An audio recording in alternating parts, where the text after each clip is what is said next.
oh. Di ba nakabol ng cellphone? Uy, ganda. Bago pa eh, oh.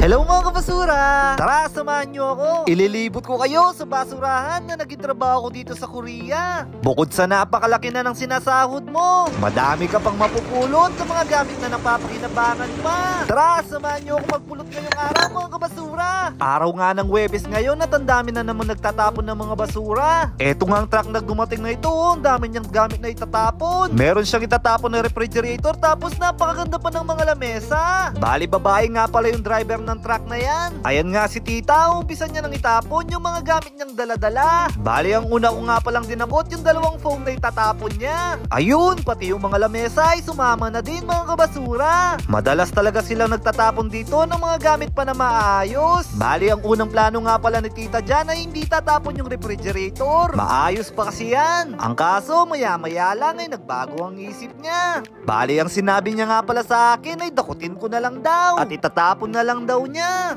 Grabe, nakakapanginayang talaga yung mga gamit na tinatapon nila dito.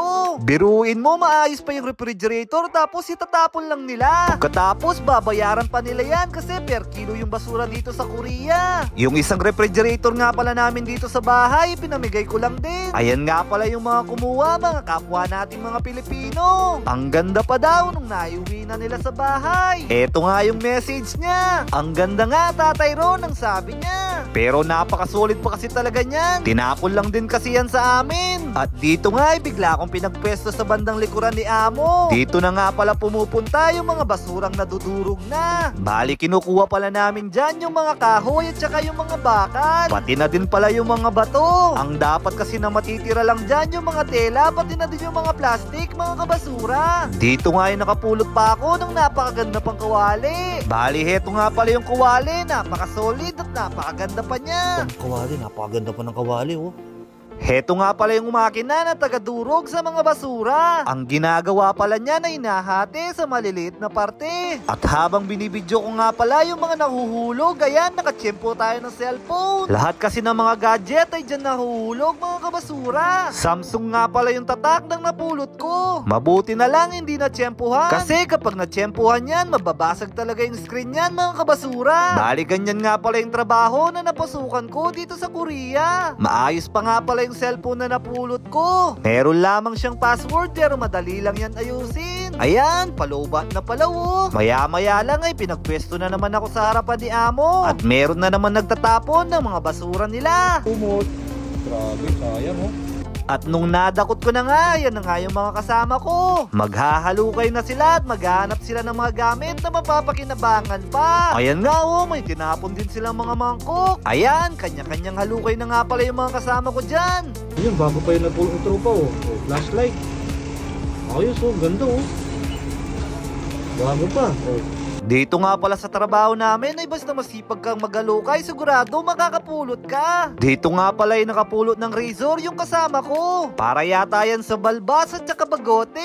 Bali sa kanya muna nga pala daw yan kasi gagamitin nila sa bahay. Bali yung isang kasama nga pala nila dyan ay nakapulot na din ng cellphone. Ayan, bali hawak-hawak niya sa kaliwang kamay niya. At kapag hindi nga pala nila gusto yung mga cellphone na napupulot nila ay binibigay nila sa akin. At yun yung mga cellphone na pinamimigay ko sa mga followers ko. Bali dito nga pala ay nakapulot naman ng razor yung kasama namin. Sinubukan ko ang hingin sa kanya at binigay naman sa akin mga kabasura. Napakabait talaga ng mga kasama kong Nepal. Hindi ko na kasi sila sinamahan na magpulot dyan kasi nagbibidyo nga ako. Kasalanan nyo to eh. Mabuti na lang talaga, mababait yung mga kasama ko. Ayan, bali hair trimmer nga pala yung tinapon nilang ito. At nung binuksan ko nga ito, naku, nagulat ako. Bago pa eh, oh. Bago pala. Ay, mga basura, oh. Bago pala yung ano niya, oh. Oh, diba? Hindi mo nagamit, oh. Oh, diba? Bago.